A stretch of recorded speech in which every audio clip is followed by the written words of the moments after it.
Now to this story. A lot of questions are swirling around Democratic donor Ed Buck after two men were found dead in his West Hollywood apartment.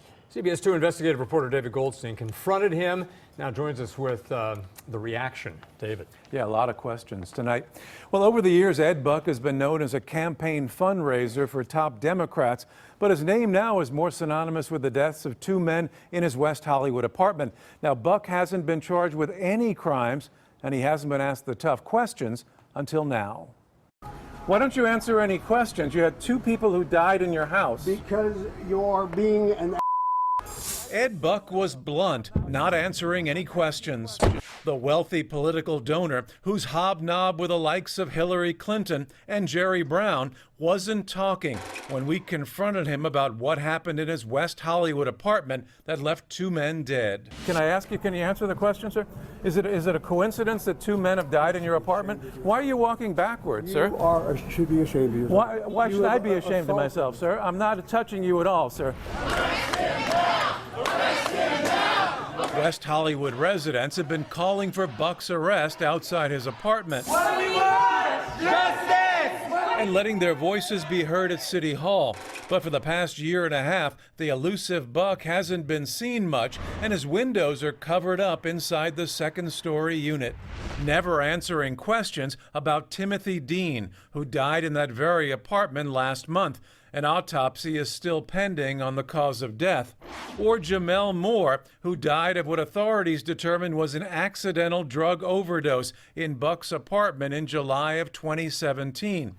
Moore allegedly wrote in his diary, quote, "I've become addicted to drugs.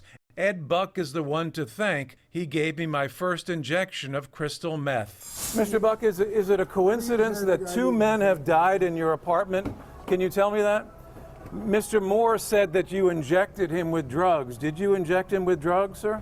Buck hasn't been charged with any crimes. After Dean's death, LA County Sheriff Alex Villanueva called for a secondary review of the tragic death of Jamel Moore and added all findings will be submitted to the LA County DA's office for review and determination as to whether the actions of Mr. Buck warrant criminal filings. I do believe he's responsible for his death. Jasmine Canick is a community activist who's written about the case. Who is Ed Buck? Ed Buck is a major donor to Democrats here in the state of California. He's a LGBT and Q and an HIV/AIDS activist. He's a white man who has a thing for young black men. While Buck stays mostly in his apartment, on this day, our surveillance cameras caught him coming out to meet the UPS truck. Then he drove to this nearby 7-Eleven and met up with this black man, probably in his 20s, who was eating an ice cream. They went inside for about an hour, then left to go to the Beverly Center, where we tried to talk with him. Mr. Buck, I'm David Goldstein with CBS 2 News, sir. Sir, what's going on in your apartment, sir? Can you tell us that?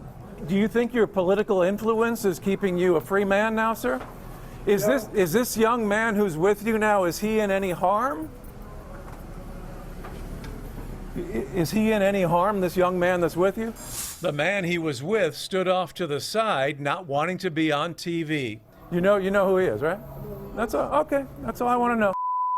But through it all, Buck didn't explain what happened in his apartment that left two men dead.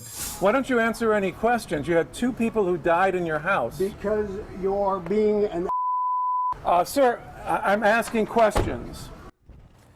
Now, sheriff's officials have no timetable on their investigation. The autopsy report on Timothy Dean perhaps will provide a roadmap of where this case is headed. So far, that hasn't been completed. And again, Buck hasn't been charged with any crimes. Obviously, he's a free man. And, all right, still we see him with young men. He was out with young men Yeah. to the Beverly Center, but, we saw them going shopping, and that's it. We asked him about it. We asked that young man. He said he knew who Mr. Buck was. All right, well, good work, really good work. As always, thank you, David. Thanks David. we want